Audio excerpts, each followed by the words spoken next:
Hey guys, it's me.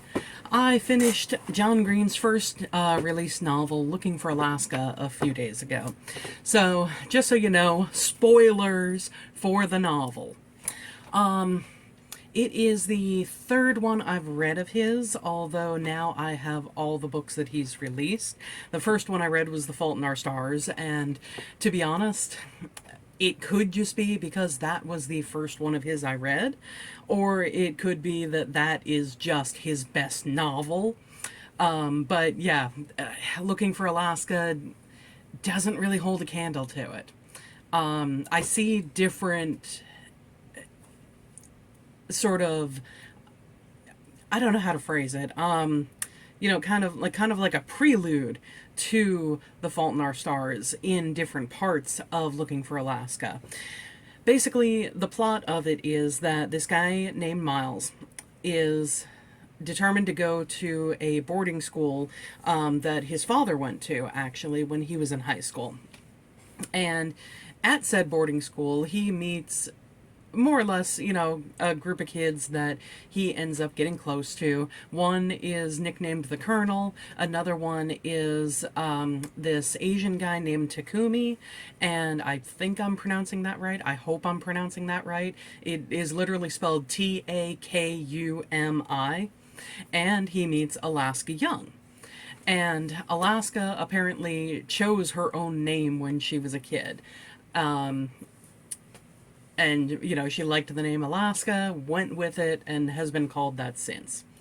So they, pulled him. They're in this prank war with some of the other students in the class, in the dorms and everything. And Alaska is odd.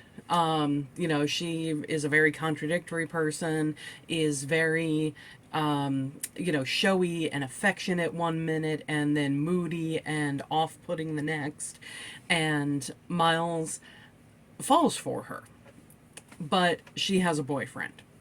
So there's sort of a, will she, won't she in Miles's mind, because he would like to be together with her. But again, major spoiler for the plot of Looking for Alaska, so if you don't want to know, do not watch the rest of this video. Stop now. Alaska dies in this book.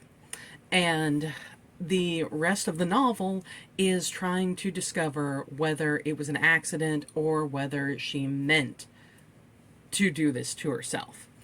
And I see what John, especially after reading the questionnaire and stuff like that, because I got the 10th anniversary version where there's like 50 extra pages of a couple of previous drafts of different parts of the novel.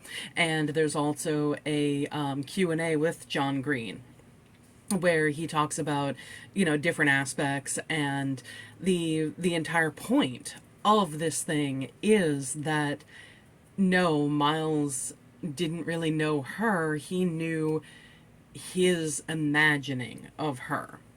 And that there is no real answer to the question, did she end her life purposely, or was it actually an accident?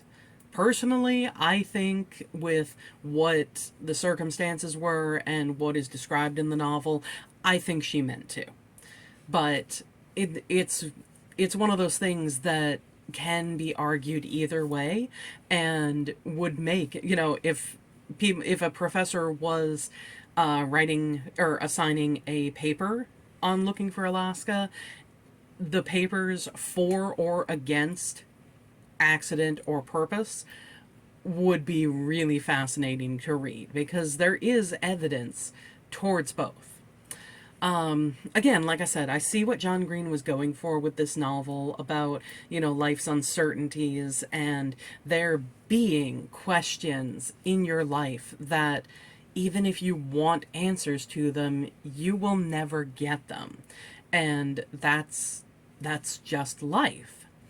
I actually talked about that in my, I think it was Survive the Night video. And, I'll link that in, I don't know what side it goes on.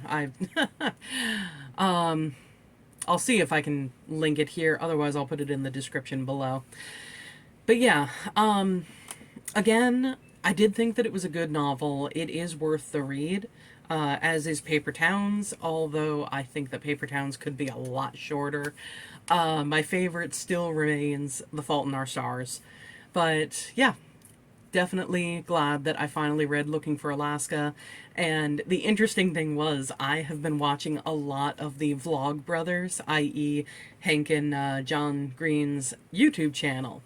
And it was so weird reading Looking for Alaska and hearing John Green's voice in my head as Miles. And, I mean, let's face it, I don't even know if Miles would be John Green's stand-in character in this book, but still, so much of the way that he wrote in first person there, it's just like I could hear it in John Green's voice in my head as if it was a Vlog Brothers video. So yeah, have you read this book? Have you read any of his others, especially The Fault in Our Stars? Let me know in the comments below, and I will see you next time, guys. Bye.